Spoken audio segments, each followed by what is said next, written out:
This is Sandra from Greyd, and today I'd like to show you how to display posts on your Greyd.Suite website as a table. To do that, just enter the blog post table somewhere on your website. Post table is a variant of the native WordPress query loop.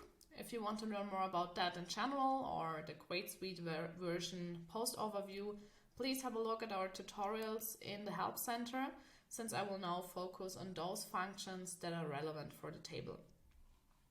At first, as usual in query loops, you can select which post type you'd like to display and can of course also select from your custom post types here, and you will find the usual settings for the order and if you want to filter your post type. As soon as you click somewhere in your table, you will get to the table settings and can define how many columns your table should have and whether or not you would like your table to have a header and or a footer. All other settings already belong to the respective columns. You can, for example, set the alignment and define whether or not the user should be able to sort the table after that column in the front end. And you can define the size of the column individually per breakpoint and even hide columns for certain breakpoints, and that way creating really mobile responsive tables really easily. All the other design settings in terms of colors, fonts, forms are defined in your global table stylings. So now let's fill our table with content.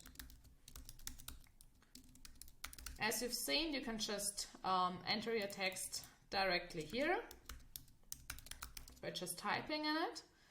Which makes mainly sense in the header or footer, or if you want to have the same text in an entire column. Other than that, filling your table with content works with dynamic tags, either with the symbol here or by just entering a hashtag. You will find all available dynamic tags, all the standards like the post title, author, etc., but also all your custom fields, like for example for me, for my post type, I have a price field, and I can of course always add individual text directly in the editor.